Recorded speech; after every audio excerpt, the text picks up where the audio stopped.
Shalom Bapak Ibu Saudara, pagi hari ini kita berkumpul bersama, dimanapun kita berada, saya yakin dan percaya bahwa Tuhan menyertai kita semua. Mari kita sama-sama siapkan hati dan pikiran kita untuk menyembah Tuhan. Kita mau mengangkat pujian kita mau berterima kasih, bersyukur kepada Tuhan atas penyertaan Tuhan di dalam kehidupan kita.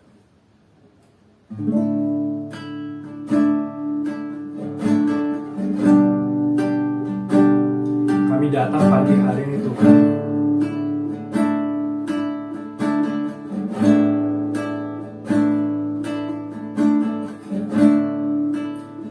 untuk memuji dan menyembah Engkau. Kami mau berterima kasih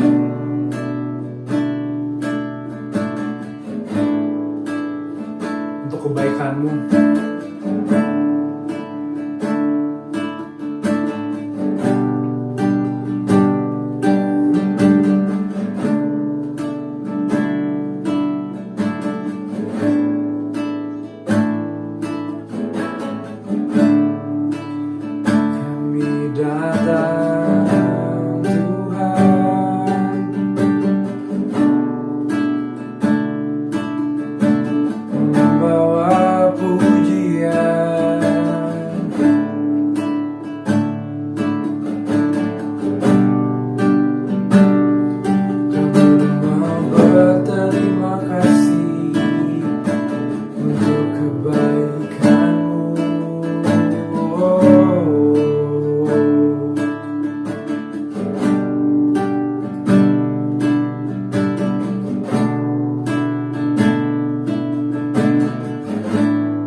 Engkau setia,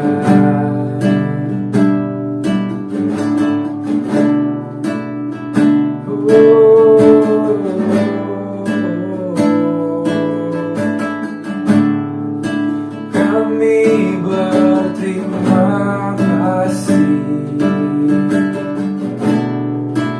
untuk kebaikan-Mu di dalam hidupku.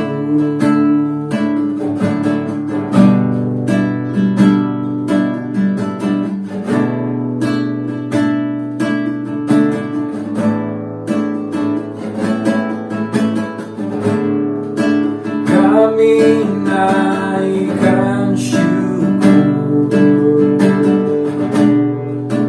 ke tahta kudus-Mu. Kami naikkan pujian karena Kau begitu besar Tuhan.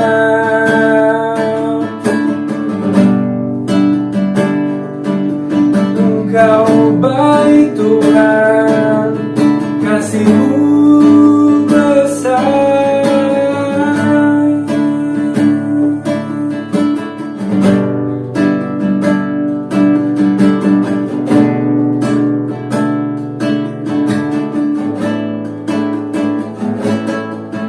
Kami sembah, kami puji nama-Mu.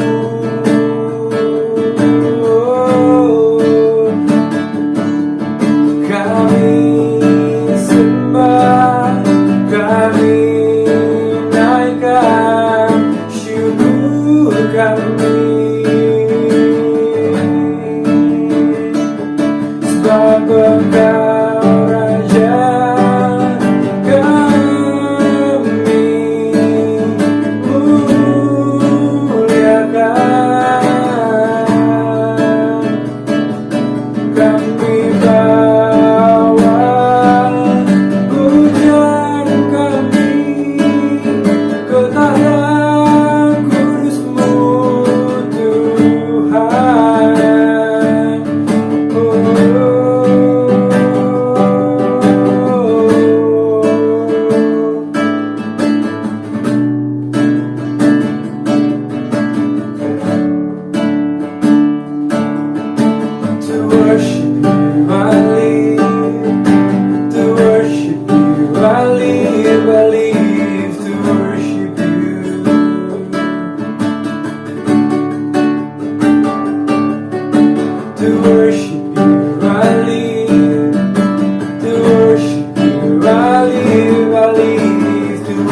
I live to worship you.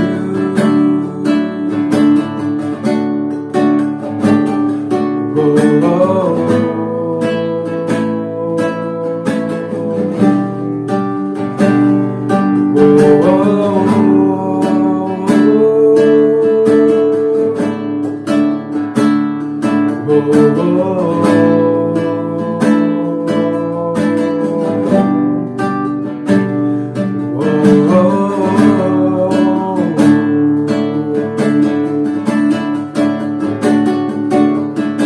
to worship you I live, to worship you I live to worship you.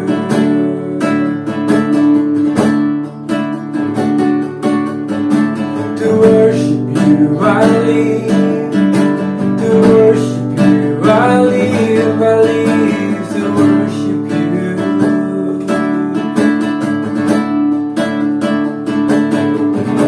To worship you I live, to worship you I live to worship you. Oh, to worship you I live, to worship you I live to worship you.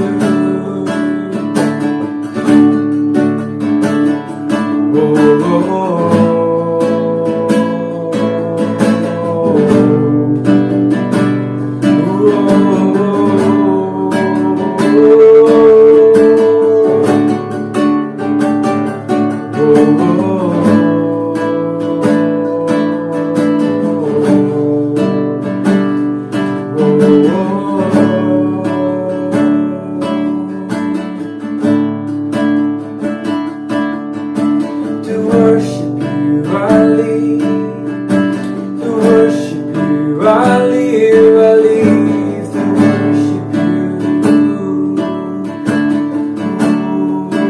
Oh, to worship you I live, to worship you I live to worship you.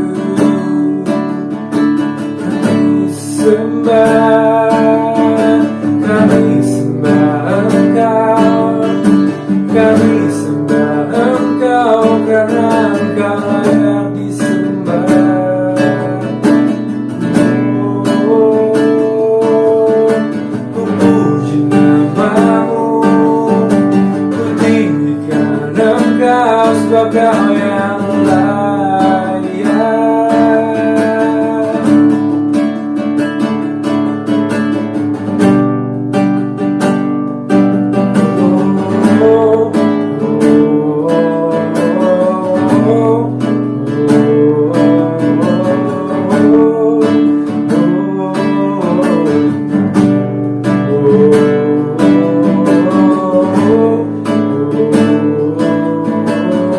Oh,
Shalom Bapak Ibu. Saya bersyukur kita semua hari ini bisa ketemu lagi dalam keadaan yang sehat dengan tidak kekurangan sesuatu apapun. Hari ini, minggu ini kita akan belajar bicara tentang keep believing. Kita dari awal tahun kemarin kita sudah set up goal kita. Tahun ini kita mau ngapain, apa yang kita mau capai dalam Tuhan, apa yang kita mau capai dalam hidup ini, dalam pekerjaan kita, dalam keluarga kita.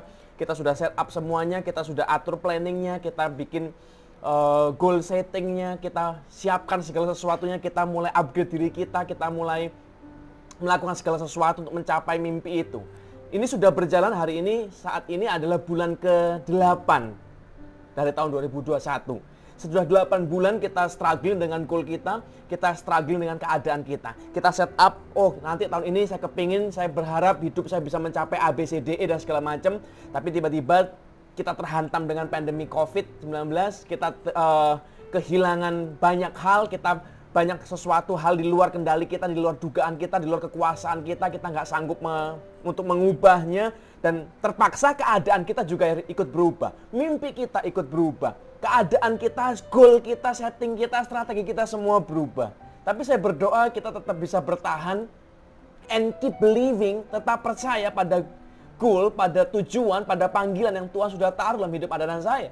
Jangan menyerah dalam keadaan, jangan menyerah dengan keadaan, tapi belajar hari ini. Saya berdoa kita bisa dapat hikmat dari Tuhan untuk kita mengerti dan tetap percaya dan tetap maju melakukan sesuatu yang tepat, apa yang seperti Tuhan mau. Tahun 80-an Bapak Ibu, ada satu film yang terkenal namanya The Wiz. Film ini dibintangi oleh Michael Jackson. Anda pasti pernah tahu, Anda pasti pernah dengar nama Michael Jackson. Michael Jackson dan Diana Ross. Mereka bintangi film ini. The Wiz ini adalah versi lain kalau Anda pernah dengar dari The Wizard of Oz. Ya, inilah kira-kira jalan ceritanya kurang lebih sama lah.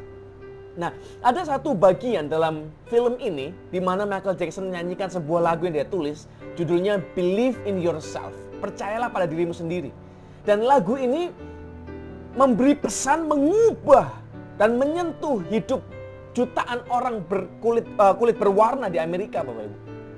Jadi waktu mereka dengar lagu ini, mereka merasa di-encourage, mereka merasa I can be success, aku bisa berhasil juga, aku bisa mengubah hidup, aku bisa menikmati sesuatu, aku layak untuk menerima sesuatu yang baik dalam hidup ini. Dari yang awalnya mereka berpikir, kita nggak punya hak, kita nggak punya kesempatan, kita nggak mungkin bisa berhasil dan segala macam, semua berubah. Dan lagu ini sangat memberi impact besar sekali dalam pergerakan itu. Nah, hari ini apa yang kita belajar? Kenapa banyak orang perlu untuk believe in ourselves? Kalau kita baca dalam kitab kamus, dalam kamus Webster, Bapak Ibu, Webster itu adalah sebuah kamus yang menjelaskan arti dari sebuah kata, makna dari sebuah kata. Jadi bukan cuma translation biasa, bukan cuma sekedar love itu cinta, bukan. Dia menjelaskan love itu adalah sebuah emosi, sebuah perasaan, sebuah tindakan, pengorbanan yang keluar karena kita mencintai, karena kita menyukai seseorang untuk seseorang itu. Jadi Webster ini adalah sebuah kamus yang menjelaskan makna katanya. Nah, kamus Webster ini juga menjelaskan bahwa believing in yourself itu ditulis sebagai penjelasannya adalah confidence, percaya diri. We need to be confident in ourselves. Kita perlu percaya pada diri kita sendiri. Kita ini, Anda dan saya, kita bukan produk gagal, bukan. Kita adalah produk dari Tuhan yang ajaib, yang maha besar, yang sempurna, serupa dengan gambaran Allah. Jadi hari ini jangan defining yourself based on your situation, based on your condition. Jangan menggambarkan dirimu berdasarkan keadaan kita hari ini. Keadaan kita bisa susah payah, keadaan kita bisa jatuh, keadaan kita bisa bangkrut, keadaan kita bisa kalah, keadaan kita bisa gagal. But you are not a failure, man. You are not a loser. Hanya karena kau kalah bukan berarti kau orang yang kalah. Bukan berarti selamanya akan terus kalah. Dan jangan hidup dalam kekalahan itu terus. Kekalahan itu cuma temporary. Kebangkrutan itu temporary. Keadaan kita yang penuh masalah itu temporary. Pasti akan ada berhentinya, ada ujungnya. Saya pengen baca sebuah ayat buat kita semua ya. Tentang Musa. Musa ini orang yang dikenal sebagai orang yang pemberani dan visioner. Pemimpin yang hebat, pemimpin yang besar dari jutaan orang. Alkitab menulis ini. Waktu pertama kali dia dipanggil oleh Tuhan, kitab Keluaran pasal 4 ayat 1, dia berkata, sahut Musa, Bagaimana jika mereka tidak percaya kepadaku dan tidak mendengarkan perkataanku, melainkan berkata, Tuhan tidak menampakkan diri kepadamu. Tuhan berfirman kepadanya, apakah yang di tanganmu itu? Jawab Musa, tongkat. Lalu kita tahu kisahnya, saya nggak bahas panjang lebar kisah di bawah setelahnya lah. Tapi yang ini yang kita perlu garis bawahi. Musa seorang yang pemberani, seseorang yang visioner, pernah mengalami masa-masa keraguan. Waktu Tuhan panggil dia nggak yakin. Dia nggak confidence. Benerkah aku bisa? Gimana kalau aku tanya? Bagaimana kalau aku nanti begini? Bagaimana aku kalau begitu? Bagaimana kalau ada yang nggak percaya? Bagaimana kalau ada yang menyerang? Ada yang minta bukti dan segala macam. Dia nggak percaya. Dia nggak tahu, Bapak Ibu. Dan dia bertanya, Tuhan gimana dong? Dan perhatikan ini. Tuhan jawab buat dia. Tidak, Tuhan nggak kasih dia. Oh, aku kasih kamu sebuah cincin permata berlian untuk tanda kekuasaan. Enggak, Bapak Ibu. Dia nggak dikasih, aku akan kasih kau petir yang menyertaimu setiap kali kau bicara. Enggak. Yang ditanya, Tuhan ngomong begini, apa yang di tanganmu itu Musa? Tongkat. Sesuatu yang sederhana, sesuatu yang murah Bapak Ibu, dan sesuatu yang ada. Tuhan tidak akan pakai dan tidak akan kirim sesuatu yang nggak ada untuk membuat Anda jadi besar. Jadi jangan terlalu berharap, oh tiba-tiba ada orang datang dan kasih uang 1 miliar buat kita, 1 triliun buat kita, nggak bakal terjadi itu. Tuhan tidak bekerja dengan cara itu. Tuhan akan bekerja dengan apa yang ada dalam hidup Anda dan saya. Tongkat-tongkat apa yang ada dalam hidup kita, hal-hal kecil apa yang kita punya, tapi seringkali kita nggak sadari Bapak Ibu. Ada tongkat dalam hidup Anda dan saya, hal-hal kecil, hal-hal murah. Hal-hal yang mungkin dipandang remeh oleh orang lain, tapi Tuhan, di tangan Tuhan yang kecil, yang remeh, itu bisa berubah jadi sesuatu yang ajaib. Hari ini kalau ditanya, kita bertanya sama Tuhan, Tuhan kenapa hidupku begini, kenapa begini, kenapa begitu, kenapa aku nggak seperti si A, kenapa nggak seperti si B, kenapa pekerjaanku berantakan, kenapa usahaku berantakan, dan segala macamnya. Lalu Tuhan akan bertanya, apa yang di tanganmu? Apa yang sudah dikasih Tuhan kepada Anda dan saya? Bukankah Tuhan sudah kasih kita otak untuk berpikir, mata untuk melihat, hidung untuk mencium, mulut untuk merasa, tangan untuk bergerak untuk melakukan sesuatu, kaki untuk melangkah dan mengerjakan sesuatu. Kita punya segala tools yang diperlukan untuk berhasil. Kita punya segala tools yang diperlukan untuk kita bisa berjuang, untuk bisa maju, untuk bisa menghasilkan sesuatu, untuk berbuah Bapak Ibu. Kita punya semuanya. Ada orang yang dibayar mahal hanya untuk mencium parfum. Nggak usah ngapa-ngapain, cuma nyium. Modal hidung. Ada orang yang dibayar mahal untuk nyicip. Nyicip anggur kah? Nyicip es krim kah? Nyicip makanan. Hanya untuk makan dibayar Bapak Ibu. Kita hanya perlu tahu potensi apa yang sebenarnya Tuhan taruh dalam hidup Anda dan saya. Tongkat-tongkat dalam tanda kutip, tongkat-tongkat apa yang Tuhan taruh dalam hidup Anda dan saya. Hal-hal kecil apa yang Tuhan sudah taruh dalam hidup saya. Itu yang akan dipakai Tuhan untuk membuat kita jadi besar, jadi berhasil Bapak Ibu.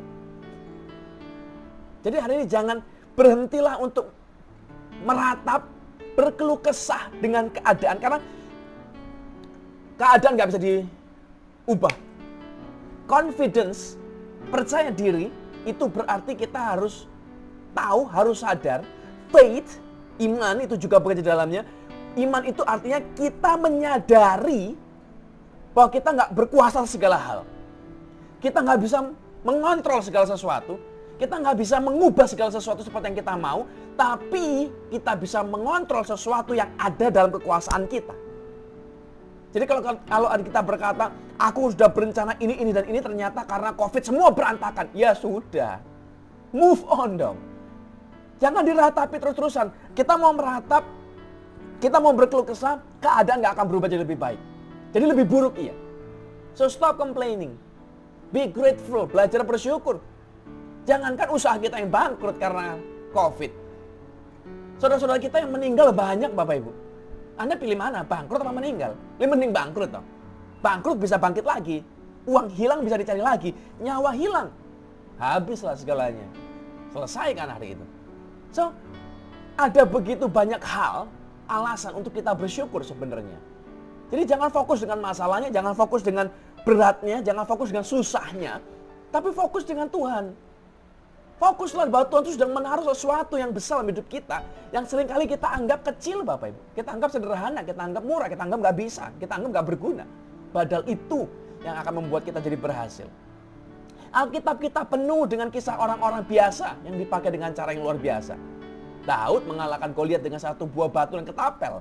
Kita tahu ceritanya. Gideon mengalahkan musuh yang beribu-ribu itu hanya dengan 300 orang. Kita tahu kisahnya. Yesus membeli makan 5.000 orang dengan 5 roti 2 ikan saja. Kita juga tahu kisahnya. Dari hal yang kecil, di tangan yang tepat, di tangan Tuhan. Bukan di tangan Anda dan saya ya. Bukan di tangan kita. Di tangan Tuhan, bisa jadi besar Bapak. Jadi hari ini, kalau kita semua punya mimpi, dan saya percaya kita semua punya mimpi, dari awal tahun ini kita sudah punya mimpi, kita sudah set up goal kita. Oh tahun ini kita akan mungkin lunasin hutang. Oh tahun ini kita mungkin akan punya rumah. Oh tahun ini kita akan mungkin punya pekerjaan baru, bisnis sendiri. Kita akan punya anak, kita akan menikah dan segala macam. Kita semua punya dreams and plans. Tapi kalau misalnya ternyata di bulan ke-8 ini Bapak Ibu ternyata planning kita berantakan. Rencana kita berantakan. Jadi susah, jadi rusak semuanya. What should we do? Kita harus ngapain? Kalau ternyata keadaan tidak berjalan seperti rancangan, malah lebih buruk, lah terus kita harus ngapain? Belajar dari Alkitab hari ini. Saya akan bacakan satu ayat buat kita semua ya. Markus pasal 9 ayat 23. Yesus menjawab, tidak ada yang mustahil bagi orang yang percaya. Everything is possible for him who believes. Hal pertama yang saya pengen ajak kita sama-sama lakukan adalah ini. Believe that God can do more than what we can imagine. Bahwa Tuhan itu sanggup melakukan sesuatu jauh lebih besar daripada apa yang kita bisa bayangkan. Hari ini kita lihat keadaan kita susah mungkin. Kita bangkrut, kehilangan pekerjaan, dan rasanya nggak ada jalan keluar. Tapi percayalah Bapak Ibu, kalau Tuhan mau, Tuhan bisa buat sesuatu terjadi dalam hidup Anda dan saya. Bisa kok. Gimana? Ya nggak tahu. Karena itu kan kekuasaan Tuhan, itu kontrol Tuhan, itu kedaulatan Tuhan untuk menentukan apa yang terbaik buat kita. Tapi kalau Tuhan mau, Tuhan mampu dan mau untuk menolong kita. Bukan hanya mampu, Dia mau loh tolong kita Bapak Ibu. Everything is possible for those who believe. Segalanya mungkin. Anda mau bangkit lagi? Mungkin. Anda pernah terjebak dengan kesalahan, dengan masa lalu, dengan penyesalan? Mungkin. Hari ini kita sedang berantakan, bisa berubah. Bisa dipulihkan Bapak Ibu. Tuhan sanggup melakukan segala sesuatunya. Tuhan sanggup melakukan segalanya yang lebih daripada yang kita bayangkan. Jadi jangan batasi Tuhan. Oh Tuhan harus lakukan ini, Tuhan harus lakukan begitu. Oh satu-satunya cara untuk menolongku keluar dari masalah adalah dengan cara ada orang kasih duit. Ada orang kasih modal. Bukan. Ada banyak hal, ada banyak cara yang Tuhan bisa kerjakan untuk mengubah hidup Anda dan saya. So believe hari. Percaya dulu, yakin dulu bahwa Tuhan itu sanggup melakukan segala perkara. Tadi saya udah bilang, confidence, faith itu berarti bukan meniadakan masalah. Bukan meniadakan kesadaran bahwa kita memang tidak berkuasa segala hal. Kita nggak bisa kontrol COVID. Kita nggak bisa kontrol pandemi. Kita nggak bisa kontrol respon orang. Kita nggak bisa kontrol keadaan kita. Kita sudah set up bisnis kita, pekerjaan kita dengan hati-hati sebaik mungkin. Begitu dihantam COVID, siapa yang tahu Bapak Ibu? Siapa yang bisa bertahan? Kita semua tidak ada seorang pun di dunia ini yang pernah mengalami momen seperti sekarang ini. Kita yang pertama, generasi kita ini yang pertama. Gak ada yang prepare, gak ada yang tahu, gak ada yang siap. Semuanya bingung, semua kolaps Bapak Ibu. Termasuk anak-anak Tuhan. Tapi jangan give up. Keep believing. Still. Judul hari ini saya bilang, I still believe. Saya tetap dan masih percaya. Tuhan sanggup mengubah keadaan. Tuhan sanggup melakukan segala perkara jauh lebih besar dari apa yang bisa saya bayangkan. Bayangan saya, oh tahun ini saya akan berhasil, tahun ini saya akan mencapai mimpi saya, tahun ini Tuhan akan memberikan jawaban doa dalam hidup saya. Itu mimpinya. Kenyataannya berantakan, hancur-hancuran. Ini sudah hampir 2 tahun. Ya saya nggak tahu dengan yang lain, tapi buat saya pribadi sudah hampir 2 tahun saya nggak kerja Bapak Ibu. Berantakan semuanya. Keuangan berantakan, semua berantakan, segalanya berantakan. Tapi saya masih hidup sampai hari ini. Masih bernafas. Anak istri saya masih hidup sampai hari ini. Dan itu sesuatu yang kita harus bersyukur. Saat saya ditanya orang, Pak, pendeta gimana sekarang kalau musim begini? Gimana bisa bertahan hidup? Nggak tahu. Tapi toh ya bertahan tuh Bapak Ibu. Ada saja berkat Tuhan kok. Ada saja jalan Tuhan untuk memberkati kita. Untuk membuat kita tetap hidup. Membuat kita tetap ada sampai hari ini. Dan itu berkat terbesar. Dan saya percaya tugas Tuhan atau kerjaan Tuhan bukan hanya membuat kita survive. Bukan. I am not a survivor. I am more than a champion. I am more than a winner. Saya bukan sekadar orang yang bertahan hidup ada, nggak mati pokoknya. Bukan. Saya lebih daripada pemenang, itu kasih Alkitab janjikan. Itu yang Alkitab katakan. Kita adalah orang-orang yang lebih daripada pemenang. Tuhan sanggup. Di tengah keadaan seperti ini sekalipun, tidak ada seorang pun yang bisa mengendalikan COVID, mengendalikan pandemi. Semua orang kena imbas, semua orang kena dampak. Tapi Tuhan sanggup membuat kita ada yang saya lebih daripada pemenang. That's faith. Kita sadar kok, kita memang nggak bisa, kita nggak mampu kok untuk mengubah keadaan. But faith itu mampu menggerakkan Tuhan.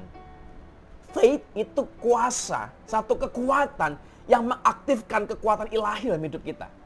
Dalam hidup Anda dan saya. Waktu kita percaya, kita berdoa, Tuhan dengar setiap doa yang keluar dengan air mata. Tuhan dengar setiap doa yang keluar dari hati yang hancur, Bapak Ibu. Tuhan kita bukan Tuhan yang buta, yang tuli, yang tidur, tidak. Tuhan kita Tuhan yang melihat. Sebelum kita doa, sebelum kita berkeluh kesah, sebelum kita mengalami masalah, sebelum kita ngomong dalam doa kita, Tuhan tahu kok semua yang kita alami. Dia lihat semuanya, dia dengar semuanya, dan dia tahu. Dan dia tetap rancangkan, dia tetap izinkan ini terjadi dalam hidup anak-anak saya. Kenapa? Pasti karena dia punya rencana yang baik. Yang kita nggak ngerti hari ini. Kita cuma tahu nggak enak aja. Kita cuma tahunya hari ini nggak cocok dengan mimpiku, nggak cocok dengan harapanku, nggak cocok dengan planningku. Tapi percayalah Tuhan pasti punya rencana yang terbaik. Lebih baik daripada rencana kita. So, first thing first. Keep believing. Tetap percaya bahwa Tuhan mampu melakukan segala perkara lebih daripada bayangan kita. Lebih daripada yang kita bisa pikirkan, Bapak Ibu. Alkitab menulis, Efesus pasal 3 ayat 20. Efesus pasal 3 ayat 20. Bagi dialah yang dapat melakukan jauh lebih banyak daripada yang kita doakan atau pikirkan. Seperti yang ternyata dari kuasa yang bekerja di dalam kita. Kalau Anda baca dalam terjemahan bahasa Indonesia mungkin rada membingungkan ya. Saya baca dalam terjemahan bahasa Inggris ya Bapak Ibu. Dia berkata ini. Now to him, kepada dia, bagi dia, who is able to do immeasurably more than all we ask or imagine. Bagi dia sanggup melakukan segala sesuatu yang jauh lebih daripada yang bisa kita pikirkan, yang bisa kita minta, yang bisa kita bayangkan. According to his power that is at work within us. Berdasarkan kekuatan kuasanya yang bekerja di dalam kita. Jadi konsep Tuhan, pertolongan Tuhan, mujizat Tuhan itu tidak datang dari luar Bapak Ibu. Bukan kita diem-diem, tenang-tenang, tidur-tidur, terus tiba-tiba ada orang yang datang dan menyelesaikan segala sesuatunya buat Anda dan saya. Tidak. Kalau kita mau mengubah keadaan kita hari ini, mengubah keadaan keluarga kita, mengubah keadaan pekerjaan kita, finansial kita, mengubah kesehatan kita, yang kita perlu lakukan adalah start from within, dari dalam. Tuhan akan tanya, apa yang kau punya? Apa yang kau pegang? Apa yang di tanganmu? Apa dalam kekuasaanmu? Itu from there, dari situlah kita akan melangkah, kita akan bergerak. Dari situlah Tuhan akan mengubah segala sesuatu karena kita based on what we have. Berdasarkan apa yang kita punya, apa yang kita pegang, apa yang kita miliki hari ini. Anda dan saya, kita adalah orang-orang yang lebih daripada pemenang. DNA kita itu lebih daripada pemenang. Dari awal miliaran sperma, sel sperma Bapak Ibu, berlomba-lomba mencapai satu tujuan, telur, indung telur. Hanya satu yang dari miliaran loh. Kalau ada orang lomba lari, 1 miliar peserta, lalu pemenang juara satunya, Anda pasti akan percaya kalau saya bilang dia orang hebat. And you are that man. Kamulah, Andalah orangnya Bapak Ibu. Dari miliaran sperma, sel sperma berjuang, berlomba-lomba, satu yang berhasil mencapai indung telur, kita. So, don't underestimate yourself. Jangan terpuruk. Wake up. Bangunlah, bangkitlah. Ayo berjuang. Hidup lagi. Jangan putus asa Bapak Ibu. So, first thing first. Keep believing that God can do anything more than you can imagine. Lebih daripada kau bisa bayangkan. Yang kedua, kita perlu belajar. We cannot change the past. Kita nggak bisa ubah masa lalu kita. So, we change the future. Jadi rubahlah masa depanmu. Yang sudah lewat di belakang memang ya udah lewat, udah nggak bisa diapa-apain Bapak Ibu. Tapi masalahnya banyak orang yang hidup terpenjara dengan masa lalu. Oh, aku dulu pernah kaya. Aku dulu hidupnya enak, kenapa aku sekarang begini? Nggak mau aku. Aku dulu bisa makan enak, bisa makan apapun yang aku mau, kenapa sekarang jadi susah? Aku nggak suka, mau bunuh diri aja. Jangan dong. Itu kan masa lalu. Dulu pernah berhasil, dulu pernah sukses, dulu pernah jaya, itu dulu. Memang saya mengerti nggak gampang. Orang yang pernah enak terus tiba-tiba jatuh ke bawah nggak gampang memang. Dan tidak ada orang yang suka dengan perubahan Bapak, nggak ada. Tapi kita perlu berubah dalam hidup ini. Kalau kita nggak berubah ya kita akan dimakan zaman. Ada orang yang pernah gagal membangun hubungan misalnya. Membangun keluarga gagal. Ya sudah lah, kalau sudah gagal mau diapain? Jangan disesali lagi, jangan diratapi lagi tiap hari terus-terusan, jangan diingat lagi terus-terusan. Move on. Belajar dong. Oh, dulu aku salah memilih pasangan. Kenapa? Karena yang kupilih uangnya mungkin. Gantengnya saja, cantiknya saja mungkin. Oh, yang kupilih karena mapannya saja mungkin. Sudah tahu itu salah, ya sudah. Next, jauh lebih hati-hati. Belajar dari kesalahan. Oh, kita pernah gagal, bangkrut secara keuangan. Kenapa? Karena aku ngasih pinjem uang ke orang yang nggak balik, malah kabur, hilang semuanya. Ya sudah hilang. Sudah nggak bisa diapa-apain lagi Pak Bu, sudah bangkrut. Terus move on, mulai lagi, start lagi. Nanti kalau ada orang mau pinjem uang lagi, Anda harus mulai hati-hati. Harus ada perjanjiannya, kontraknya, notarisnya, hitam di atas putih dan segala macam. Kalau memang profitable ya silakan. Kalau enggak ya ngapain? Business is business. Jangan dicampur aduk dengan perasaan pribadi. Oh aku kasihan sama dia. Nggak bisa Bapak Ibu. Jadi harus belajar. Jangan hidup di masa lalu. Jangan hidup di kemarin-kemarin. Hiduplah itu dengan melangkah ke depan. Saya bacakan ya. Yesaya 43, Yesaya 43 ayat 18. Yesaya 43 ayat 18 sampai ayat yang ke-19-nya. Firman-Nya, janganlah ingat-ingat hal-hal yang dahulu dan janganlah perhatikan hal-hal yang dari zaman purbakala. Lihat, perhatikan kata ini ya. Tuhan ngomong ini, aku hendak membuat sesuatu yang baru yang sekarang sudah tumbuh. Belumkah kamu tahu? Ya, aku hendak membuat jalan di padang gurun dan sungai-sungai di padang belantara. Terjemah bahasa Inggris dia begini. Forget the former things. Lupakan hal yang sudah lewat. Do not dwell on the past. Jangan hidup di masa lalu. Jangan hidup di masa lalu. Jangan hidup ingat-ingat kesalahan orang terus. Oh si A, wah dia dulu pernah begini begitu. Benci aku seumur hidup. Jangan Bapak Ibu. Lepas. Waktu kita hidup di masa lalu, kita sedang mengubur masa depan kita. Waktu kita hidup di masa lalu, kita terpencil dengan masa lalu kita. Kita sedang menghalangi Tuhan untuk membuat masa depan dalam hidup kita. Jangan ingat lagi. Dia berkata ini, see, I am doing a new thing. Aku membuat sesuatu yang baru. Tuhan mau berubah Bapak Ibu. Tuhan mau kita berubah. Kalau hari ini ada satu pintu yang ditutup dalam hidup kita, percayalah, ada pintu lain yang sedang akan dibuka oleh Tuhan. Dan itu lebih baik daripada yang pertama. Kalau pekerjaan kita sedang ditutup oleh Tuhan, diizinkan Tuhan untuk berhenti tutup. Tuhan sedang siapkan pekerjaan lain yang jauh lebih baik buat Anda dan saya. Kalau Anda sudah pernah gagal di masa lalu dengan keluarga, ya sudah, Tuhan akan pertemukan Anda dengan orang yang jauh lebih baik kok. Believe that God can do more than you can imagine. Your life is not over, my friend. Hidupmu Anda belum berakhir. Hidup Anda masih panjang. Dan di depan sana ada banyak hal yang kita memang nggak tahu apa yang akan terjadi. Tapi yang kita perlu tahu cuma satu ini. saat Tuhan bekerja di dalamnya, saat Tuhan ikut campur dalam hidup kita, segala sesuatunya pasti baik. Pasti Bapak Ibu. Jadi hari ini jangan takut. Satu, keep believing that God can do more than we can imagine. Dua, you cannot change the past, so we can change the future. Kita bisa rubah masa depan. Yang sudah lewat ya sudahlah. Hari ini kita ada di bulan ke-8, bulan Agustus. Dan selama 8 bulan di tahun ini saya nggak ngomong orang lain, saya pribadi Bapak, ada banyak penyesalan yang sudah saya buat, ada banyak kesalahan yang sudah saya buat hanya dalam hitungan 8 bulan, banyak sekali. Salah hitung, salah pilih, salah ini, salah itu, salah ini, salah putus, salah semuanya, menyesal iya. But I have to move on. Jalan lagi, bangun lagi, fight lagi. Jangan hidup terkurung dengan masa lalu. Semua orang pernah buat kesalahan, Bapak. Bukan cuma Anda. Yang pernah bangkrut cuma bukan kita kok. Semua orang yang usaha pasti pernah ngalami cepat atau lambat.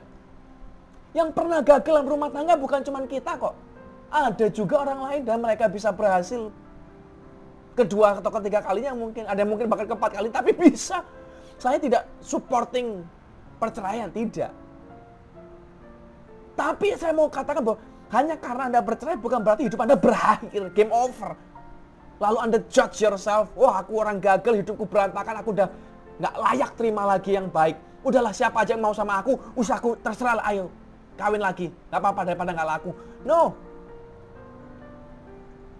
Anda berharga.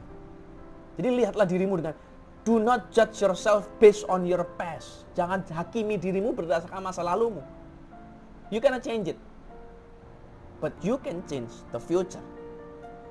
Dan hari saya berdoa, ayo kita sama-sama lihat.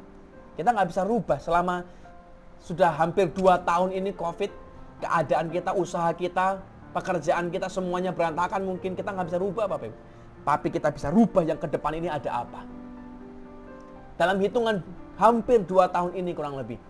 Saya sudah mencoba dan berganti profesi, itu udah nggak kehitung berapa kali. Kerjaan yang awalnya bisa jalan, tutup tiba-tiba, berubah. Kerja yang lain. Yang penting bisa hidup, bisa bayar tagihan, bisa anak istri bisa makan. Coba yang lain, gagal. Karena keadaannya memang nggak karuan. Coba yang lain gagal terus. Tapi ajaibnya, sampai hari ini saya masih hidup loh. Kenapa? Karena ada tangan Tuhan yang memelihara. Ada tangan yang tak kelihatan yang memastikan saya untuk tetap ada sampai hari ini. Dan begitu juga dengan Anda, saya percaya.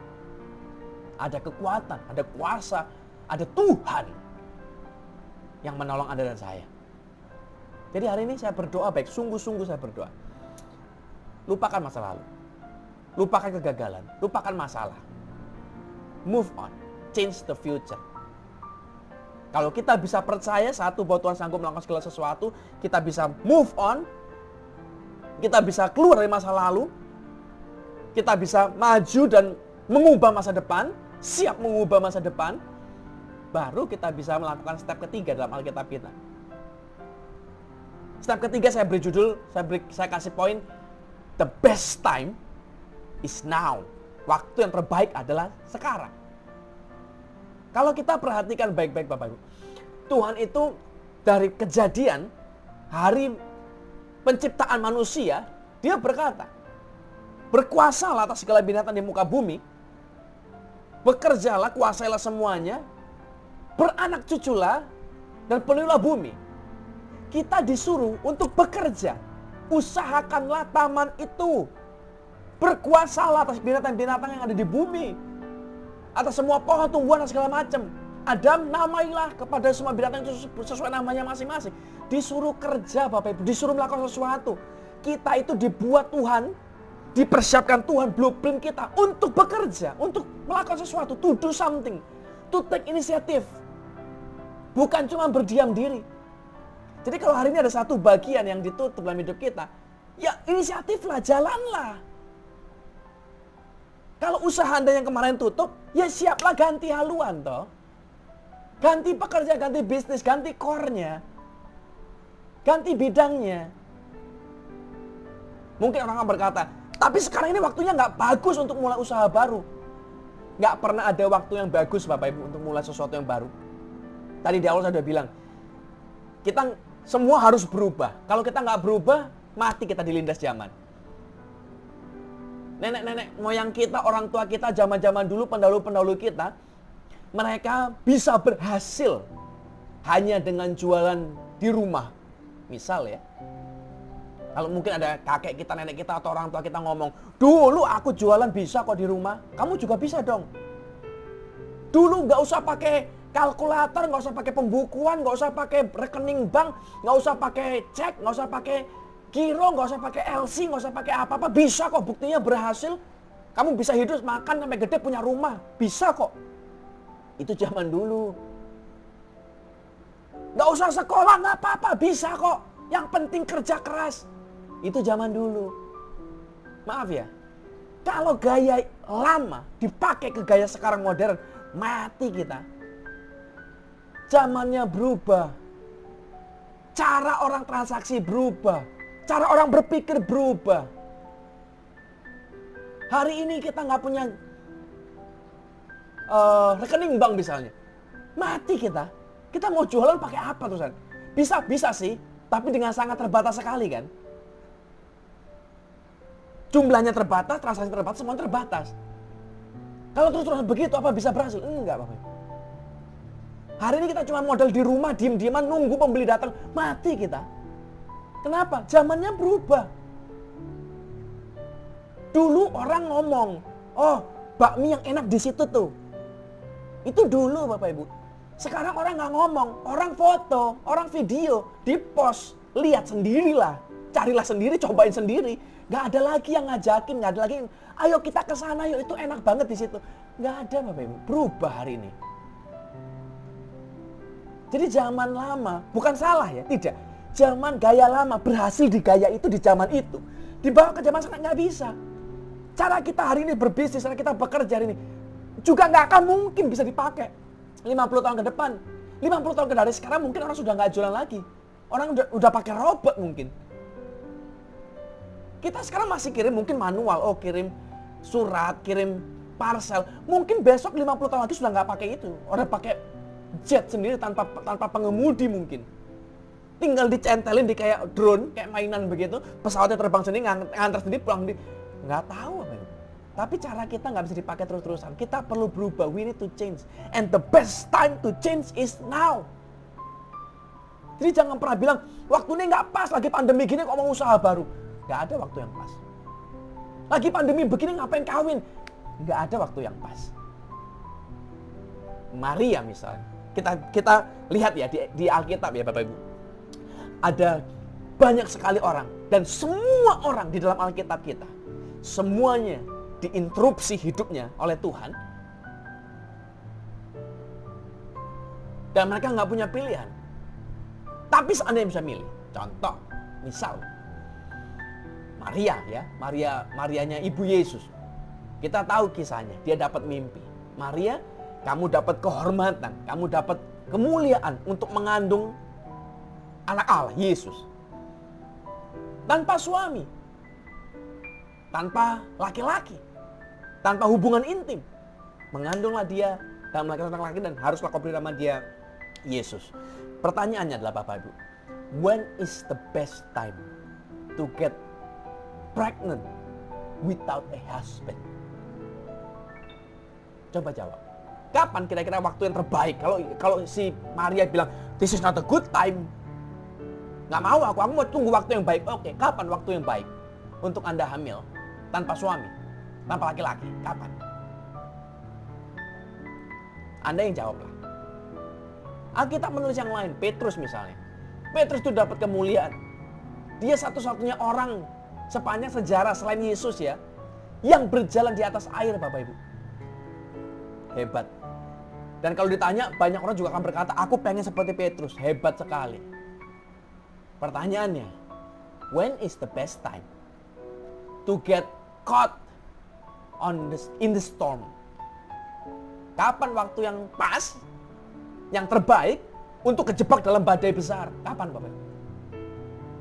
Kapan waktu yang terbaik untuk kejebak dalam angin sakal? Kalau Petrus bilang, ini waktunya nggak bagus, ini lagi hidup dan mati kok. Ya kalau gitu waktu yang baik kapan untuk hidup dan mati ini? Nggak ada. Paulus lagi dalam perjalanan menuju Damaskus, Tuhan bicara dengan dia jadi buta. Dan disitulah dia kenal Tuhan. Pertanyaannya, when is the best time to be blind? Untuk jadi buta. Kapan? Besok. Sore. Nanti. Sekarang. Lusa. Nggak ada. Nggak ada waktu yang terbaik untuk jadi buta. Dan kalau Anda mau sadar baik-baik, hal-hal terbesar dalam hidup ini, itu justru terjadi bukan dalam keadaan baik-baik saja loh. Bukan dalam keadaan yang enak. Bukan dalam keadaan yang nyaman. Bukan. Semuanya dalam keadaan yang susah. Orang yang berhasil mereka juga dalam keadaan terjepit. Colonel Sanders misalnya. 2000 kali jualan ayam ditolak. Apakah enak? Tidak. When is the best time to stop? None. Hari ini kalau nggak ada Colonel Sanders kita nggak akan kenal namanya KFC. Thomas Alva Edison, ribuan kali gagal. When is the best time to stop? None. Hari ini kita bisa punya lampu, kita punya listrik dan segala macam. Kan jasanya dia juga. So, what is the best time to move? What is the best time to start? Now. Dan perhatikan ini. Waktu Anda mulai di tengah keadaan yang tidak menentu seperti sekarang. Kita tidak sedang memulai sendiri, Bapak Ibu. Kita tidak sedang berjuang sendiri. Ada Tuhan campur tangan di dalamnya. Ada Tuhan yang menolong kita, menopang kita, menjadikan kita lebih daripada pemenang. Ada Bapak Ibu. So, hari ini jangan menunggu waktu yang tepat. Nggak akan pernah ada waktu tepat itu. Kita bukan harus menunggu waktu yang tepat, bukan. Tapi kita menunggu pribadi yang tepat. Yesus. Bersama Yesus, kita cakap menanggung segala perkara. Kata firman. Bersama Yesus, kita lebih daripada pemenang. Dan Yesus yang sama, yang kita kenal sebagai Allah kita, anak Allah, waktu dia di bumi. Dan saya percaya banyak orang akan kepingin menghidupi hidup seperti Yesus. Dia mencelikkan mata orang buta, dia bangkitkan orang mati, dia menyembuhkan orang-orang sakit, dan begitu rupa dia membebaskan orang-orang yang terikat dengan roh-roh jahat. Tuhan melakukan banyak. Orang banyak kepingin, tapi waktu dia mau dikasih final job, final test untuk disalib dan menebus umat manusia. Waktu dia di Taman Getsemani, Bapak Ibu, dia berdoa sambil mengeluarkan darah, keringatnya jadi keringat darah, Bapak Ibu, karena pembuluhnya pecah karena stres yang begitu hebatnya. Dia dicaci maki, dipukuli sampai begitu rupa, sampai mukanya nggak lagi kelihatan, semarangnya hilang, sampai dia disalib meregang nyawa. When is the best time to get killed and crucified? Kapan waktu yang terbaik untuk mati dan disalib? Gak ada. Jadi kita harus mengerti nih, dari Musa, Petrus, dari Paulus, Yesus, semua ini Maria, tidak ada waktu. Tuhan itu tidak bekerja dengan this is the good time, nggak ada. Tuhan nggak bilang begini, aku akan buat keadaannya enak, pas, nyaman, jadi kau tinggal jalan, langsung berhasil. Nggak ada, Bapak. Yesus melewati satu momen. Ketaatan sampai mati. Harganya luar biasa besar. Tapi, kita perlu sadar ini, kehidupan itu justru datang setelah kematian Yesus. Kalau Yesus nggak mati di kayu salib, apa gunanya kita hari ini percaya kepada Dia? Justru karena Yesus mati dan bangkit, disitulah kita mengerti bahwa Dia adalah Tuhan yang benar. Satu-satunya orang yang hidup dan bangkit kembali. Dan berkuasa atas maut. Jadi harus saya berdoa sungguh-sungguh, Bapak Ibu.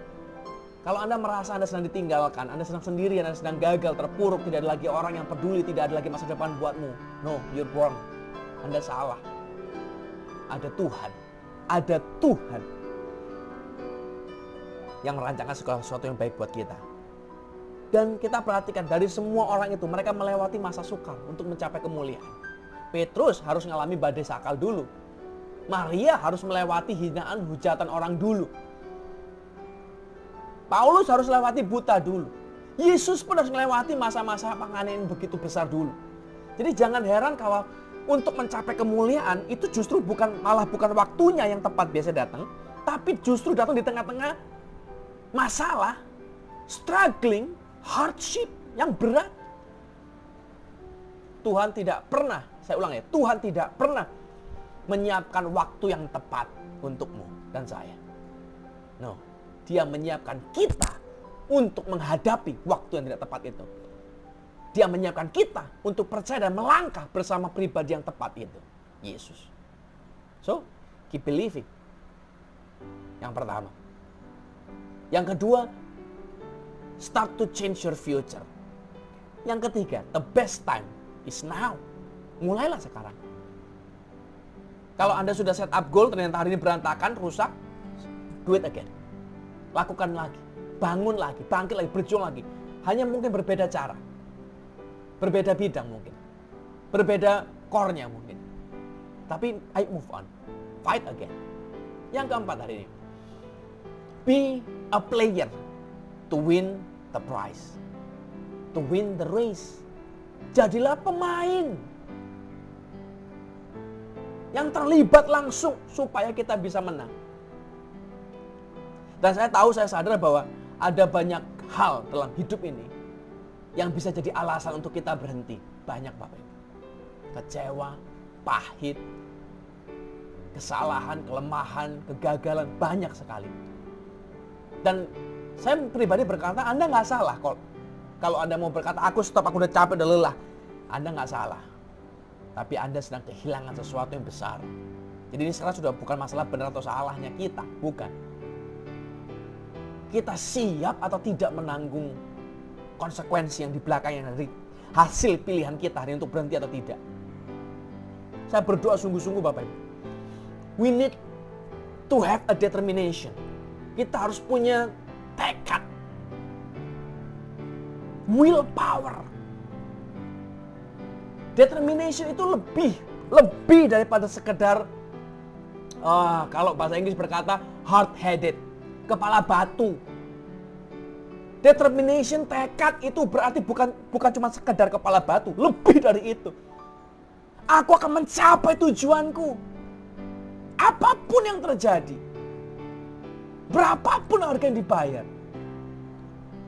Aku akan mencapai tujuanku. Itu determination. Balik lagi ya. Determination bukan berarti kita, berarti aku bisa menguasai segala perkara, segala keadaan kita. Enggak. Ada banyak keadaan yang kita nggak bisa kuasai. Kita nggak bisa kuasai waktu, kita nggak bisa kuasai keadaan, kita nggak bisa kuasai apa terjadi di sekeliling kita. Kita nggak bisa kuasai masalah-masalah, kita nggak bisa pilih masalah-masalah yang terjadi dalam hidup kita. Ada banyak hal yang kita nggak punya kontrol dalam hidup ini. But determination itu berarti memilih untuk menguasai apa yang bisa kita kontrol. Dan apa yang kita bisa kontrol? Kita. Dari within, dari dalam Bapak Ibu. Makanya Tuhan tanya, apa di tanganmu Musa? Tuhan nggak bilang, siapa yang di sampingmu? Enggak. Karena Musa nggak bisa kontrol yang di sampingnya. Start from you. Kita bacakan sebuah ayat Bapak Ibu. 2 Timotius 4 ayat 7. Ini ayat yang sangat terkenal sekali. Aku telah mengakhiri pertandingan yang baik. Aku telah mencapai garis akhir dan aku telah memelihara iman. Sekarang telah tersedia bagiku mahkota kebenaran yang akan dikaruniakan kepadaku oleh Allah, oleh Tuhan, hakim yang adil pada harinya. Tetapi bukan hanya kepadaku, melainkan juga kepada semua orang yang merindukan kedatangannya. Paulus menulis, aku telah mengakhiri pertandingan yang baik. I finished the race. Lagi kita pun harus lakukan finish the race dong. Jangan setengah-setengah. Jangan punya mental mulai terus kalau susah berhenti. Mulai susah berhenti. Mulai kepentok berhenti. Mulai kok jadi susah, jadi berat, jadi nggak enak berhenti. Menyerah. Give up. Jangan. We are not a quitter. Dan jangan biasakan untuk berhenti di tengah jalan. Once you quit, it's gonna be a habit. Akan jadi kebiasaan untuk berhenti. kebiasaan untuk menyerah di tengah jalan. Nggak ada orang yang usaha terus nggak pernah susah, tuh nggak ada, Bapak Ibu. Jadi kalau Anda usaha, oh saya mau jualan makanan, lalu suatu ketika awal-awal mungkin rame, seminggu, 2 minggu, 3 minggu kok sepi. Mungkin memang bukan jalanku di sini, bukan jodohnya aku dengan makanan. Gantilah jualan baju. Jangan. Anda boleh tanya kepada semua orang yang jual makanan. Siapa di antara mereka yang tidak pernah sepi? Coba tanya. Nggak ada, Bapak Ibu. Anda jual baju misalnya. Wah, dulu rame loh hidup di masa lalu. Sekarang sepi. Kita harus ganti setir. Udah, stop aja lah baju, dibuang. No. Anda juga boleh tanya kepada semua pedagang baju di seluruh dunia. Siapa yang punya baju laku terus, nggak pernah nggak laku, nggak pernah sepi? Siapa? Nggak ada, Bapak. Kalau Anda sudah berjuang melakukan segala sesuatu yang bisa dilakukan, segala sesuatu yang dilakukan orang kita sudah diperjuangkan, dan masih nggak bisa, nah baru Anda boleh ganti. Tapi jangan hanya karena susah, karena sepi, karena hasilnya nggak memuaskan, lalu Anda berhenti. Don't quit like that. Dan hari saya sungguh-sungguh berdoa. Paulus ngomong, aku telah mengakhiri pertandingan yang baik. Aku telah mencapai garis akhir. Dan aku telah memelihara iman. Anda akan banyak sekali godaan untuk berhenti, untuk menyerah. Tapi jangan. Ikut Paulus. Aku telah mengakhiri pertandingan yang baik. Aku telah memelihara iman. Faith adalah sebuah karakter, Bapak Ibu.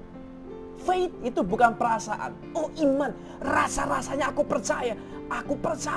Bukan. Faith itu sebuah karakter. Sebuah karakter yang kita lakukan setiap hari secara berulang-ulang, yang menunjukkan apakah kita itu sungguh-sungguh percaya dengan Tuhan atau tidak. Kita bisa ngomong dengan mulut, aku percaya Tuhan, tapi tindakan kita nggak akan pernah bohong, Bapak Ibu. Mulut berkata aku percaya, tapi tindakan kita antara cari pesugihan, kita cari kuasa gelap,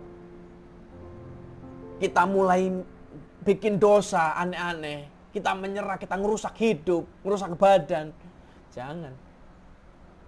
Faith itu bukan omongan, iman itu bukan perasaan, itu adalah sebuah tindakan. Kita sungguh-sungguh percaya Tuhan atau tidak. I still believe even though I don't understand. Saya nggak mengerti apa yang sudah Tuhan mau kerjakan. Aku nggak mengerti dengan apa yang terjadi, tapi aku tetap percaya. That's faith. Kalau Anda pernah lihat pertandingan sepak bola, Bapak Ibu, ada banyak sekali orang yang terlibat dalam pertandingan. Satu kali pertandingan itu yang terlibat banyak. Pemainnya, manajernya, pelatihnya, asisten pelatih, waterboy-nya, OB-nya, yang ngurusin ruang ganti, yang ngurusin baju-baju pemain, laundry-nya, banyak sekali. Dan percayalah, semua orang yang akan bertanding dan sudah dalam pertandingan, mereka itu pasti sudah berlatih setengah mati, Bapak Ibu. Mereka bukan cuma bangun tidur terus, wah hari ini pertandingan sepak bola, ayo kita berangkat main bola. Enggak. Mereka latihan setengah mati. Angkat besi, angkat beban, lari, hamstring, segala macam dilatih. Nendang bola itu bukan sekali, 2 kali, 10, 20 kali, ribuan kali, jutaan kali. Setiap hari dari pagi sampai sore sampai malam. Mereka diet mati-matian. Gak ada pemain sepak bola terus makanin ngawur, gak karuan. Wah, ada pemain bola hebat, tendangannya maut, beratnya 300 kilo. Gak ada, Bapak, gak usah nendang. Diet mati-matian, latihan mati-matian, sakit, nangis, air mata. Jauh dari keluarga, jauh dari rumah, latihan. Mereka dikarantina. Mereka diatur makannya apa, semuanya apa, latihannya apa, ngapain. Semuanya diatur begitu rupa. Berjuang begitu rupa. Mereka yang sengsara, mereka yang susah, mereka yang latihan, mereka yang nangis, mereka yang sakit, mereka semuanya yang fight di lapangan. Justru yang di lapangan itulah mereka nggak kepo dengan orang lain. Mereka nggak kepo dengan penonton. Yang di sana cakep banget itu. Waduh, baju merah. Jangan sampai lolos. Di sana, aduh mamai, ada cowok baju hitam membuatku terpana. Jangan, gak ada pemain-pemain yang begitu malah jelalatan ngeliatin penonton. Mereka fokus dengan lapangan, mereka fokus dengan pertandingan, mereka fokus dengan bola, mereka fokus dengan dirinya, mereka fokus dengan teman timnya, mereka fokus dengan lawannya. That's it. Tapi ada orang lain, nggak ikut latihan, nggak ikut diet, nggak ikut nangis, nggak ikut air mata, nggak ikut ngapa-ngapain, cuman datang pada hari H, terus komentator. Ya, Bapak Ibu, kita akan saksikan pertandingan dari dua tim ini yang sangat-sangat kuat. Mereka akan beradu imbang. Lalu kita lihat, wah, si A menggocek bola menuju ke gawang dan iya, meleset, banyak gocekan. Gagal deh. Gimana sih pemain? Tendang yang lurus dong, kaki lu pengkor apa gimana? Komentator, Bapak Ibu, nggak ikut latihan. Komentatornya suruh nendang bola sama miringnya, ya, lebih miring bahkan. Tapi komentator biasanya bersikap, ngomongnya itu seakan-akan paling tahu, paling pintar. Wah, harusnya dia ke kiri dulu dong. Juggling bolanya lalu ke kanan tembak. Ngomong gampang, coba dia di lapangan. Belum juggling, belum ke kiri udah ngos-ngosan. Tapi ini sebuah kebenaran kita harus mengerti baik-baik.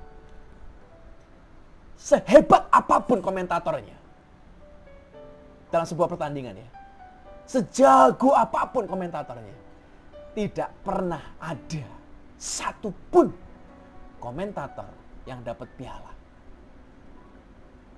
Nggak ada, Pak. Sehebat apapun mereka, sebagus apapun komentarnya, komentator hanyalah penggembira yang membuat suasana lebih hidup, lebih ceria. That's it. Nothing more. Nggak lebih dari itu. Tidak akan ada kemenangan yang diraih oleh komentator. Kemenangan hanya diraih oleh pemain. Dan hari saya berdoa, be a player of your life. Jangan cuma komentar. Apalagi komentar hidup orang lain. Wah, dia kok begitu ya? Salah dia ini harusnya. Harusnya jangan begitu. Dia harusnya begini, dia harusnya begitu. Kenapa dia menikah dengan si A, si B? Harusnya jangan, harusnya sama aku dong. Malah gawat ini. Jangan cuma komentar. Komentar itu gampang. Dan saya mau kasih tahu ya, nggak ada orang yang senang dengan komentator. Dalam acara sepak bola pun sekalipun, komentatornya ngoceh terus dari awal sampai akhir. Coba tanya saya nonton, apa seneng? Kadang gemes, ini ngomong aja. Mau lihat kita ini. Kita mau tahu Cristiano Ronaldo, Lionel Messi ini kalau gimana. Orang nggak kepingin kok Bapak Ibu dengar komentar-komentar, apalagi yang mereka nggak ikutan. Jadi jangan komentar hidup orang lain, jangan kepoin orang-orang lain. Urusin hidupmu sendiri nih loh. Dan jangan dengerin orang-orang lain. Anda bayangkan kalau Cristiano Ronaldo nembak bola, nendang bola nggak masuk. Lalu komentator bilang, wah ini miring kaki ini Cristiano Ronaldo. Lalu dia, aku terluka. Kok tega dia bilang kaki aku miring. Aku berhenti main bola. Yang rugi siapa, yang bodoh siapa? Dia. Ngapain ngurusin komentator? Anda pun sama. Orang lain bilang, wah dia bodoh, dia salah. Biarin. Nggak usah dengerin mereka. Nggak ikut jalanin, nggak ikut hidupin, nggak ikut hadepin. Komentar mulu, ngomong mulu. Move on. Jalan. Jadi pemain dalam hidup Anda. Tuhan tidak pernah panggil kita jadi komentator. Atau kritikus. Enggak. Tuhan panggil kita jadi pemain. Pemain tidak fokus dengan orang lain. Pemain tidak fokus dengan penonton. Pemain tidak fokus dengan yang aneh-aneh. Pemain itu fokus dengan apa di depan dia yang harus dihadapi. So hari ini fokus on your life. Fokuslah dengan tantangan hidupmu, dengan pekerjaanmu, dengan usahamu, dengan keluargamu. Fokuslah. Kalau Anda berkata, saya punya mimpi, saya punya rumah tahun ini.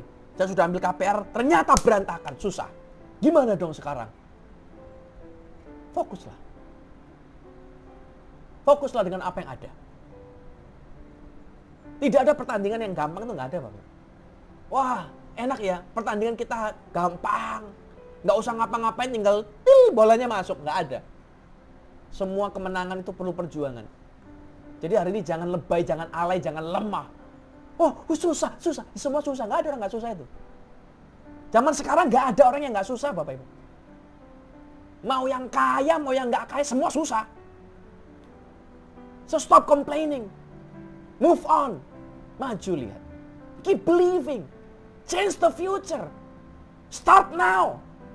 And be a player. Jadilah pemain. Hadapi musuhmu, hadapi lawanmu, hadapi masalahmu. Dan jadilah pemenang. Yang kelima, terakhir. Be sensitive in God's plan.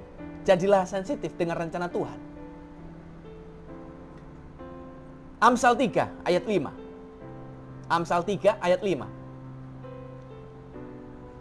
Percayalah kepada Tuhan dengan segenap hatimu dan janganlah bersandar pada pengertianmu sendiri. Akuilah Dia dalam segala lakumu, maka Ia akan meluruskan jalanmu. Percayalah kepada Tuhan dengan segenap hatimu, jangan bersandar pada pikiranmu. Oh, kayaknya aku harus begitu. Jadilah sensitif dengan Tuhan. Jadilah seperti tanah liat di tangan Tuhan. Jadilah seperti batang air di tangan Tuhan. Kemanapun diarahkan kita bisa ikut. Dan dalam keadaan kita, saya berdoa ini, kita harus mengerti, Tuhan itu akan sangat sering kali membawa kita, mengizinkan kita melewati jalan terjal. Melewati jalan susah, melewati jalan-jalan berat. Tapi Dia bukan cuma taruh kita di situ. Dia akan tuntun kita jalan kok Bapak Ibu. God will make a way when it seems to be no way. Tuhan akan buka jalan, Tuhan akan buat jalan saat ada jalan. Bukan cuma kita ditaruh di jalan susah. Enggak, Dia bikin jalannya Bapak Ibu. Dia akan menyertai kita kok. Jadi jangan kita yang pikiran kita. Oh aku harus ini, aku harus itu. Bukan. Tuhan ini loh mau kita ngapain. Justru di tengah-tengah masa seperti ini, tengah-tengah masa susah seperti ini, justru harus makin banyak doa Bapak Ibu. Kalau Anda cuma andalkan, oh dulu aku bisa lewati kok, aku masih bisa lewati sekarang. Dulu aku cuma modal jualan ini, bisa kok, sekarang aku juga bisa lagi. Jangan. Waktu berubah, zaman berubah, tantangan berubah, semua berubah. You cannot outlive. Anda nggak bisa kalahkan keadaan dengan cara lama, nggak bisa Bapak Ibu. Tuhan pun juga sama. Tuhan itu nggak dulu A, hari ini pasti A. Enggak loh. Dulu zaman Musa, Tuhan ngomong, angkat tongkatmu, pukulkanlah ke Laut Merah, laut itu akan terbelah. Betul. Tongkat diangkat, dipukul, terbelah, lalu mereka jalan. Tapi begitu zaman Musa, apakah sama? Tidak. Tuhan ngomong begini, suruhlah pemimpin-pemimpin, imam-imam, jalan dulu, masuk dulu ke dalam airnya, baru setelah mereka masuk, terbelahlah lautnya. Caranya berubah. Parameter imannya diubah. Tuhan sedang raising the standard. Tambah lama kan standar kita memang jadi lebih tinggi Bapak Ibu. Dulu orang misalnya mau bikin rumah, pakai kayu cukup, pakai bambu cukup, pakai atap yang dari tanaman cukup. Sekarang nggak bisa. Berubah, pakai semen, pakai beton, dan segala macam. Dulu orang mau bikin kandang burung misalnya, cuman perlu getokan atau palu lah misalnya, sama paku. Sekarang enggak. Ada yang kayak namanya nail gun, tinggal dipencet, ada tombol kayak pistol, masuk masuk pakunya, selesai, cepat. Dulu kita mau ganti ban mobil, pakai dongkrak yang panjang, yang gede, yang berat itu setengah mati. Sekarang enggak, pakai kayak bor, mesin, deret. Gampang. Standarnya naik tambah lama. Dulu zaman kita, sekolah, orang bisa bahasa Inggris. Wah, itu rasanya orang paling keren sedunia, orang paling pintar sedunia. Wah, masih SD bisa Inggris, hebat ya. Sekarang, jangankan SD, anak TK sudah ngomong bahasa Indonesia, bahasa Inggris, bahasa Mandarin, Bapak Ibu. Anak saya sekolah, ada pelajaran Mandarin, saya nggak ngerti. Gurunya bilang, minta papa ajarin, nggak bisa. Sudah beda standar. Kalau saya bilang, nggak usah belajar Mandarin. Aku nggak bisa Mandarin juga hidup kok, bisa hidup, nggak apa-apa. Kasihan dia. Kenapa? Karena perkembangan zaman berubah sudah. Jadi ini kita harus sensitif dengan jalan Tuhan. Yang dulu pernah ada, bukan patokan lagi, bukan lagi jadi, oh berarti harus diulang lagi, enggak. Cara Tuhan juga selalu berubah kok. Cara Tuhan nggak sama kok. Dulu Tuhan ngomong sama Musa, Musa, tinggal diam, lihatlah mujizat akan terjadi. Lihat doang. Begitu masuk zamannya Yosua, berubah. Tuhan bilang, be a part of a miracle. Kamu bagian dari mujizat. Kelilingilah tembok Yeriko. Masuklah ke Laut Merah, maka terbelah bagimu. Disuruh ikut Bapak Ibu. Standarnya lain. Dan hari ini saya berdoa kepada semua orang yang menonton khotbah ini. Tuhan juga akan melakukan dan berkata yang sama kepada Musa. Itu dia akan katakan kepada kita. Don't just watch. Jangan cuma sekedar nonton. Nonton hidup orang lain, nonton hidup ini. Cuman pasrah, berkeluh kesah dan ya sudahlah, apa yang terjadi, terjadilah. Gue sera-sera. Enggak. Don't just watch. Be part of it. Be part of the miracles that God gonna perform for you. Yang Tuhan akan lakukan dalam hidup Anda. Keep believing. Forget the past, change the future. The best time is now. Be a player and finish your race. Selesaikan sampai akhir. Jangan quit, jangan berhenti. Dan yang kelima, be sensitive in God's plan. Saya berdoa dari bulan ini, bulan 8 sampai di akhir tahun, 4 bulan ke depan, lebih dari cukup untuk Tuhan mengubah hidup kita dan menjadikan sesuatu yang tidak mungkin jadi mungkin, yang tidak ada jadi ada, karena kuasanya tidak terbatas. Tuhan Yesus memberkati.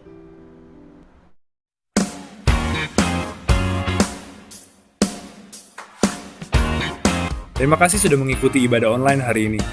Kami mengundang Bapak Ibu Saudara untuk hadir beribadah kembali di minggu depan dengan tema Keep Responsible. Follow akun sosial media GBI Kayalin untuk mengetahui update tentang gereja dan juga mendengarkan khotbah. Untuk persembahan dan perpuluhan bisa dilakukan melalui rekening BCA GBI Kayalin berikut ini. Untuk informasi konseling dan doa, bisa menghubungi Sekretariat GBI Kayalin di nomor yang tertera berikut. Terima kasih sudah mendengarkan Kayalin News minggu ini. Selamat hari Minggu, Tuhan Yesus memberkati. Bapak Ibu, ibadah kita sudah selesai. Dan saya berdoa biar walaupun ibadah kita selesai, kita berpisah, tapi Tuhan tetap bicara dan melakukan segala pekerjaan yang ajaib dalam hidup Anda dan saya. Hari ini saya undang kita angkat tangan kita sama-sama. Kita angkat tangan kita katakan amin yang keras setiap perkataan berkat yang saya lepaskan buat kita semua. Sebab amin mengikat janji Tuhan jadi nyata dalam hidup kita. Bapak, kami berdoa, kami percaya dalam nama-Mu, diberkatlah pekerjaan kami. Diberkatlah usaha kami. Apapun yang kami sentuh dan kami kerjakan, dijadikan Tuhan berhasil. Biar kami naik jadi kepala bukan ekor. Biar kami menjadi orang yang memberi pun meminta-minta. Biar kami menjadi orang yang kelimpahan bukan yang kekurangan. Dan kami terima berkat ini di dalam nama Allah Bapa, Allah Putra, Roh Kudus, dalam nama Yesus Kristus Tuhan. Biar kita semua percaya katakan sama-sama. Amin. Tuhan Yesus memberkati. Hanya satu katamu yang ku perlukan. Firman-Mu menentukan seluruh hidupku. Yang tiada Kau jadikan